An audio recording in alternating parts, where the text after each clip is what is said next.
बिस्मिल्लाहिर्रहमानिर्रहीम। आज हम आपको अल्लाह के प्यारे नबी हज़रत मोहम्मद और शैतान की मुलाकात का वाक़या बताने वाले हैं, जिससे आपको मालूम चल जाएगा कि शैतान हमें किस तरह से बुरे काम की तरफ ले जाता है। अल्लाह के नबी और शैतान के बीच क्या बातें हुई थी, क्या सवालात और क्या जवाब हुए, वो सब कुछ आज हम आपको बताएंगे। जब अल्लाह ताला ने हज़रत आदम अलैहिस्सलाम को बनाया, फरिश्तों और शैतान को अल्लाह ताला ने हज़रत आदम अलैहिस्सलाम को सजदा करने का हुक्म दिया, तो सब ने सजदा किया, लेकिन शैतान ने सजदा करने से मना कर दिया। अल्लाह ताला ने भी शैतान को लानत के साथ जन्नत से निकाल फेंका। शैतान को जन्नत से निकाल जाने की वजह एक इंसान हुआ, तो अपने बदले की आग बुझाने के लिए शैतान ने अल्लाह के बंदों को सीधे और नेक रास्ते से हटाने का काम शुरू कर दिया। कई नबियों और रसूलों के दौर में शैतान उनसे मुलाकात करता रहा और उनकी कौम को तबाह और बर्बाद करने के लिए अलग अलग चालें चलता रहा और उनको गुमराही में डालता रहा, जिसकी वजह से उन पर दर्दनाक अजाब आए और उनका नामो निशान मिट जाए। एक मर्तबा जब हज़रत मूसा अलैहिस्सलाम से शैतान की मुलाकात हुई, तो शैतान ने कहा, हज़रत मूसा अलैहिस्सलाम, तुम मूसा अलैहिस्सलाम, अल्लाह ताला ने आपको अपने रिसालत के लिए अपनी नबी बनाकर अपनी दुनिया में भेजा है और आप अल्लाह ताला से भी बातें किया करते हैं। मैं भी खुदा की मखलूक में शामिल हूँ और मुझसे एक गुनाह हुआ है और अब मैं उस गुनाह से तौबा करना चाहता हूँ और अल्लाह ताला की बारगाह में मेरी सिफारिश करे।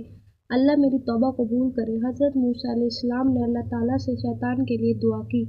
अल्लाह ताला की तरफ से हुक्म हुआ, ए मूसा, हम तुम्हारी दुआ कबूल करेंगे। और शैतान के लिए अल्लाह ने हुक्म दिया कि उससे कहो कि वो आदम की कब्र को सजदा करे, फिर उसकी तौबा कबूल होगी।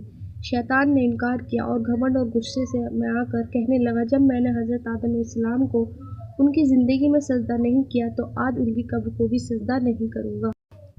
फिर शैतान ने कहा, ए मूसा, आपने अल्लाह ताला की बारगाह में मेरी सिफारिश की है, इसके लिए तुम्हारा मुझ पर हक बनता है। चलो मैं तुमको कुछ राज की बातें बताता हूँ।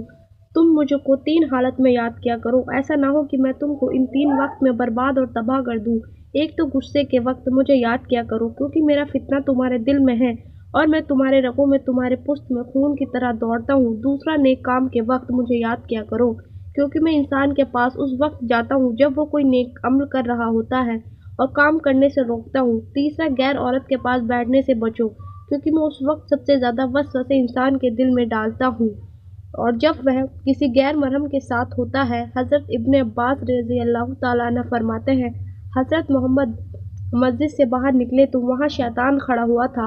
आप सल्लल्लाहु अलैहि वसल्लम ने शैतान से पूछा, किस चीज़ ने तुझे मस्जिद के करीब लाया है? शैतान ने कहा, ए अल्लाह के नबी, मुझे अल्लाह ताला ने आपको खिदमत में हाजिर होने का हुक्म दिया है। आप सल्लल्लाहु अलैहि वसल्लम ने फरमाया, अल्लाह ताला ने तुझे मेरे यहाँ क्यों भेजा है? शैतान ने कहा, ताकि आप मुझसे कुछ सवाल मुझसे पूछें। हज़रत इब्ने अब्बास रज़ी अल्लाह ताला अन्हु फरमाते हैं, पहले आप सल्लल्लाहु अलैहि वसल्लम ने नमाज के मुताबिक पूछा, ए शैतान, मेरी उम्मत को नमाज जमात के साथ पढ़ने से क्यों रोकता है? शैतान ने अर्ज़ किया, हुज़ूर, जिस वक्त आपका कोई उम्मती जमात के साथ नमाज पढ़ने के लिए घर से बाहर निकलता है, तो मुझे एक बीमारी घेर लेती है। जब तक वो वापस नहीं होता, मैं उसी बीमारी में परेशान रहता हूँ। फिर आप सल्लल्लाहु अलैहि वसल्लम ने पूछा, तो उनको इल्म हासिल करने से और दुआ मांगने से क्यों रोकता है? शैतान ने अर्ज़ किया, जब कोई शख्स अपने रब से फरियाद करता है, तो मैं उस वक्त अंधा और बहरा हो जाता हूँ। मुझे उस वक्त शिफा सुकून मिलता है जब वो दुआ मांगकर किसी दूसरे काम में लग जाता है। आप सल्लल्लाहु अलैहि वसल्लम ने शैतान से पूछा, मेरी उम्मत को कुरान पढ़ने से क्यों रोकता है? शैतान ने अर्ज़ किया, जब वो कुरान पाक पढ़ते हैं तो मैं आग में जलता हूँ। फिर आप अल्लाह के प्यारे नबी हज़रत मोहम्मद ने फरमाया, तुम उनको नेक काम करने से क्यों रोकते हो? शैतान कहने लगा, जब कोई शख्स नेक काम करता है तो मेरे सर पर कुल्हाड़ी जैसी कोई तेज़ धार हथियार चलती है, जो मुझे ऐसे काटता है जैसे लकड़ियों को काटा जाता है। शैतान इंसान का बहुत बड़ा दुश्मन है। हमारा कोई भी काम, कोई भी खुशी शैतान को बिल्कुल पसंद नहीं आती। शैतान तो चाहता है कि जैसे उसे हज़रत आदम अलैहिस्सलाम की वजह से जन्नत से निकाला गया है, उसी तरह हज़रत आदम अलैहिस्सलाम की औलादों को भी जन्नत में जाने का मौका ना मिले और ये जहन्नुम में डाल दिए जाए। जिस तरह शैतान और उसकी औलाद को जहन्नुम में डाल दिया जाएगा, इसीलिए शैतान लाख कोशिश करता है कि इंसान को सही रास्ते से भटका दे, बुरे काम की तरफ उसे ले जाए, शराब, जुआ, चोरी, ज़िना और दूसरे गंदे कामों में उनका ध्यान ले जाए और उनकी आखिरत को बर्बाद कर दे। अल्लाह ताला से दुआ है कि वो हमें शैतान के मकरो फरेब और उसके बुरे चालों से बचाए। आमीन। इसी तरह के इस्लामी واقعات کے لیے ہمارے چینل کو سبسکرائب کریں، ویڈیو کو لائک کریں۔ شکریہ۔ السلام علیکم رحمۃ اللہ وبرکاتہ۔